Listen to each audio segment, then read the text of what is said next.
শুধু তাই নয়, লাউলা লামা খালাকতুল লাউলা লামা আজহারতুর রুবুবিয়্যা। আল্লাহ রাব্বুল আলামিন বলেন, আমার রাসূলুল্লাহকে যদি আমি সৃষ্টি না করতাম, আমার যে রুবুবিয়্যা, আমার যে পরিচয়, আমি যে আল্লাহ দুনিয়া সৃষ্টি করেছি, আমি যে আল্লাহ আসমান সৃষ্টি করেছি, আমি যে আল্লাহ জমিন সৃষ্টি করেছি, এটাও কেউ প্রকাশ পেত না, কেউ জানতে পারত না। মুসলমান বন্ধুগণ, বাবা ভাই সকলকে বলবো যে আমার নবীর ওসিলায় যাবতীয় জিনিস আমরা পেয়েছি ভাই, এতে কোনো সন্দেহ নাই। শবে মেরাজের রাত্রিতে আমার বিশ্ব নবীর নিকটে কিছু আহবাব এসে হাজির হলো, কিছু বন্ধুরা এসে হাজির হলো। আল্লাহর নবীকে দেখতে পেয়ে শবে মেরাজ রাত্রিতে নবী মুস্তাফার উপরে সালাম পড়ছে, আসসালাতু ওয়াসসালামু আলাইকা ইয়া আউয়াল, আসসালাতু ওয়াসসালামু আলাইকা ইয়া আখির, আসসালাতু ওয়াসসালামু আলাইকা ইয়া হাসির। বেরাদার, এই তিন ধরনের সালাম পেশ করছে। আসসালাতু ওয়াসসালামু আলাইকা আউয়াল, আমরা তো কেউ সালাম পেশ করি রাসূলুল্লাহর উপরে, আসসালাতু ওয়াসসালামু আলাইকা ইয়া নবী আল্লাহ, আসসালাতু ওয়াসসালামু আলাইকা ইয়া রাসূলুল্লাহ, আসসালাতু ওয়াসসালামু আলাইকা ইয়া হাবিবাল্লাহ। কিন্তু বেরাদার, কয়েকজন আহবাব এসে রাসূলুল্লাহর উপরে সালাম পেশ করছে, আসসালাতু ওয়াসসালামু আলাইকা আউয়াল, আসসালাতু ওয়াসসালামু আলাইকা আখির, আসসালাতু ওয়াসসালামু আলাইকা হাসির। বেরাদার, এই কথাগুলো যেন বলতেছিল, সালাম পেশ করতেছিল। তৎক্ষণাৎই রাসূলুল্লাহ জিজ্ঞাসা করলেন, ও আমার বন্ধুরা, দোস্তরা, মানে আহবাবেরা, তোমরা কেমন ভাবে আমাকে সালাম করো? বন্ধুগণ, বেরাদার, তাদের মনের মধ্যে একটা বিশ্বাস ছিল। বেরাদার, বিশ্বাস রেখে রাসূলুল্লাহর উপরে সালাতু সালাম পড়তো। মুসলমান আমাদের আজ কিছু মুসলমান বেরিয়েছে, রাসূলুল্লাহর উপরে সালাতু সালাম পড়া যাবে না। আজ কিছু মুমিন বেরিয়েছে, নবীর উপরে দুরূদ শরীফ পড়া যাবে না। আজ কিছু মুসলমান বেরিয়েছে, রাসূলুল্লাহকে হাজির নাজির মানা যাবে না, রাসূলুল্লাহর জুলুস মানা যাবে না, রাসূলুল্লাহর মিলাদ মাহফিল করা যাবে না। রাসূলুল্লাহ সাল্লাল্লাহু আলাইহি সাল্লামের জুলুস মোবারকের জন্য ঘরের উপরে ঝান্ডা দেওয়া হয়, ঝান্ডা দেওয়া যাবে না। রাস্তার উপরে ঝান্ডা দেওয়া হয়, ঝান্ডা দেওয়া বেদাত।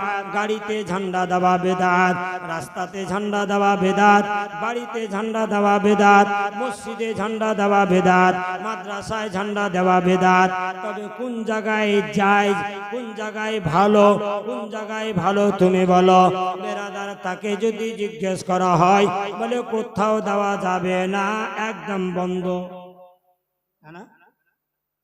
তাকে যদি জিজ্ঞেস করা হয়, তুমি তো এক নাম্বার বেদাত, তোমার সন্দেহ নাই। কারণ তুমি যখন হয়েছে নবী ছিল না, তুমি যখন দুনিয়ায় আসো নবী ছিল না, তুমি যখন আসো দুনিয়াতে তুমি জানতে না আমি কার ছেলে। তুমি যখন দুনিয়াতে আসো তুমি জানতো না তোমার গ্রাম কি। তুমি যখন দুনিয়াতে আসো তুমি জানতে না তোমার নাম কি। তাহলে নাম রাখা হয়, বাবার ঔরসে এসেছো, মায়ের গর্ভ থেকে এসেছো দুনিয়ায়, তুমি তো বেদাত। নবীর যুগে যেটা ছিল না সেটাকে যদি তুমি বেদাত বলো, তো নবীর যুগে তো তুমি ছিল না, তো তুমি এক নাম্বার বেদাত। ছিল বাবা, ছিল না। বুঝা গেল আল্লাহর নবী সাল্লাল্লাহু আলাইহি সাল্লামের ঝান্ডা মোবারক জায়েজ আছে দেওয়া। আপনি শুনুন, হাদিস থেকে আপনাকে বর্ণনা দিচ্ছি। আমার রাসূলুল্লাহ সাল্লাল্লাহু তাআলা আলাইহি ওয়াসাল্লামের স্ত্রী হযরতে আয়েশা সিদ্দিকা রাদিয়াল্লাহু তাআলা আনহা থেকে বর্ণিত। মুসলমান ভাই, বলতে চাইছিলাম রে বাবা, আমরা মুসলমান, এক অপরের দেখে থাকি, এক অপরকে বদনামি করে থাকি, এক অপরের নিন্দা করে থাকি। মুসলমান ভাই, নবী পাক সাল্লাল্লাহু তাআলা আলাইহি ওয়াসাল্লামের চরিত্র কেমন ছিল দুনিয়ায় একটু ভেবে দেখুন। আমার আকা দো জাহানের বাদশা সাল্লাল্লাহু আলাইহি ওয়াসাল্লাম মেরাজের রাত্রিতে যে তিনটা সালাম শুনতে পেয়েছিল, রাসূল পাক সাল্লাল্লাহু আলাইহি ওয়াসাল্লাম জিজ্ঞেস করলো, বলে এরা কারা? আমার প্রতি তারা সালাম দিচ্ছে।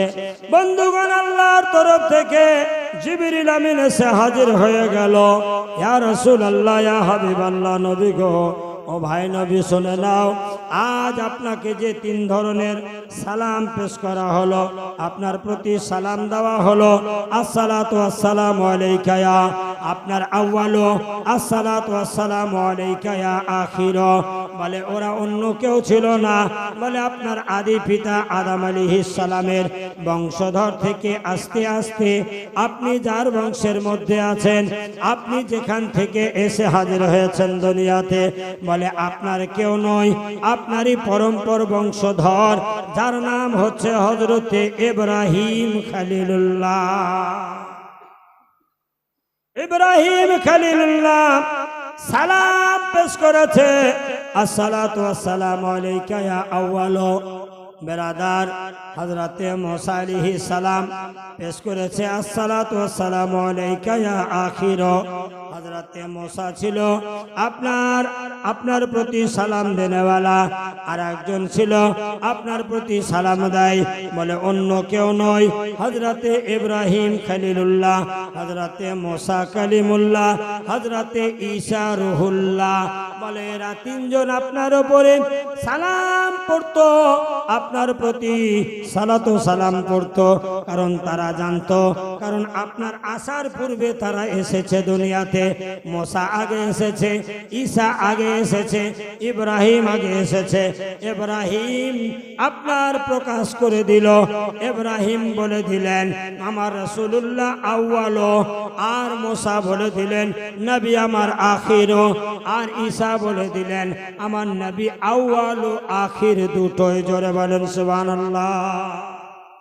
তাহলে আমার নবী আউয়ালু আখিরু।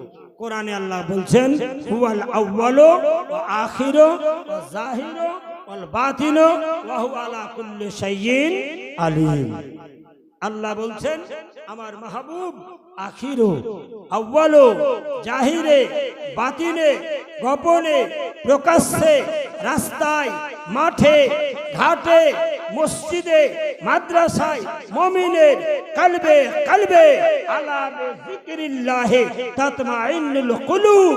যাদের মধ্যে খোদার জিকির থাকবে, তাদের মধ্যে নবীর মহব্বত থাকবে। জোরে বলেন সুবহানাল্লাহ। থাকবে না বাবা? নবীর মহব্বত থাকবে তাদের মধ্যে। তাহলে একটু ভেবে দেখুন যে তারা কিভাবে জিন্দেগি কাটিয়েছে, কেমন ভাবে দুনিয়াতে তারা জিন্দেগি কাটিয়ে এলান করেছেন সুবহানাল্লাহ। বন্ধুগণ, বেরাদার, দুরূদ শরীফ পড়েন আল্লাহুম্মা সাল্লি আলা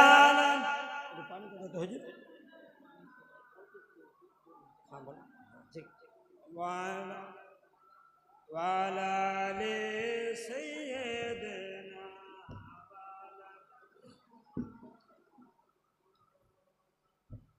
হ্যালো, আমি একটু 1 মিনিটের জন্য নিয়েছি বেয়াদবি মাফ করুন। আসসালামু আলাইকুম ওয়া রাহমাতুল্লাহি ওয়া বারাকাতুহু। বিশেষ করে আমি কৃষ্ণপুর গ্রামে ধর্মপ্রাণ মা বোনদের কাছে বিশেষ করে অনুরোধ করব, যারা আপনারা বাড়িতে এখনো বসে আছেন, হয়তো বৃষ্টির কারণে, একটাই কারণ হতে পারে, অন্য তো কোনো কারণ নাই।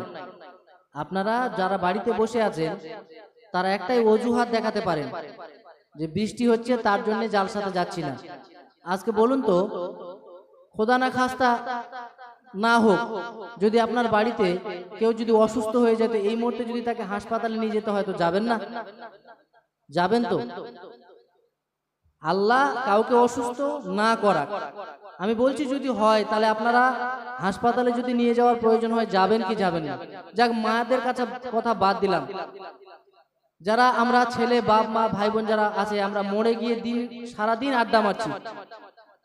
আজকে যে আয়োজনটা আমরা করেছি, এত বড় অনুষ্ঠান, আজকে আপনারা যদি না আসেন তাহলে এই যে আয়োজনটা এটা পুরোটাই বৃথা। এতগুলো আয়োজন আপনাদের জন্য যে তাবারকগুলো প্রস্তুত করা হয়েছে সবগুলো নষ্ট হয়ে যাবে। এই যে 800টা প্যাকেট করা হবে একমাত্র আপনাদের টাকারই এগুলো। আর আল্লাহ তাবারক ওয়া তাআলা বরবাদি জিনিসটা পছন্দ করে না। আপনারা যদি না আসেন তাহলে এই জিনিসগুলো নষ্ট হয়ে যাবে, আর আল্লাহ যেটা কখনোই পছন্দ করে না, গ্রহণযোগ্য নয়। আমি অনুরোধ করব যারা এখনো বাড়িতে আছেন, মাইকের যারা আওয়াজ পাচ্ছেন, ছাতা নিয়ে আপনারা আসুন, কারণ এখানে বসে থাকবেন তো বৃষ্টি আপনার গায়ে পড়বে না, সেরকম ব্যবস্থা করা হয়েছে। এই যে প্যান্ডেলটা করা হয়েছে, কেন করা হয়েছে যে আপনাদের, এটা কিন্তু একজনের টাকা নয়, এটা পুরো গ্রামবাসী আপনাদের টাকা। তাহলে এই টাকাটা নষ্ট হবে না, বরবাদ হবে না। আমি অনুরোধ করব যে বৃষ্টিটা হয়তো জোরে হচ্ছে, একটু কমে গেলে আপনারা অবশ্যই আসবেন, কারণ এই যে তাবারক এগুলো সব বরবাদ হয়ে যাবে। আর শুধু তাবারক বরবাদ নয়, সকাল থেকে নিয়ে যারা মেহনত করছে, এই মেহনত গুলা শুধুমাত্র আপনার জন্য এগুলো একটা গুনার মতো হয়ে যাবে আর কি। যারা মেহনত করছে তাদের নয়, আপনাদের। ফ্যানটা বন্ধ করে দাও, ফ্যানটা বন্ধ করে দাও, ফ্যানগুলো বন্ধ করে দাও। তারটা ঝুলে গেছে। আমি আবারও অনুরোধ করব, যারা মাইকের আওয়াজ পাচ্ছেন, বাড়িতে বসে আছেন, প্রত্যেকের বাড়িতে ছাতা আছে, আসুন। আমরা বাইরে থেকে বক্তা নিয়ে এসেছি সুন্দরভাবে। বক্তা আমি মোড় থেকেও শোনা যাচ্ছে মাইকের সুন্দর আওয়াজ, এবং আপনারা যে বক্তা পেয়েছেন সচরাচর এরকম বক্তা হয় না। জীবনী বক্তা, আমার শিক্ষক, আমার গুরু, তিনাকে দিয়ে আমার সবকিছু শুরু। সেই শ্রদ্ধেয় আমার হুজুর হযরত আল্লামা মাওলানা আইয়ুবউদ্দিন সাহেব এসেছেন।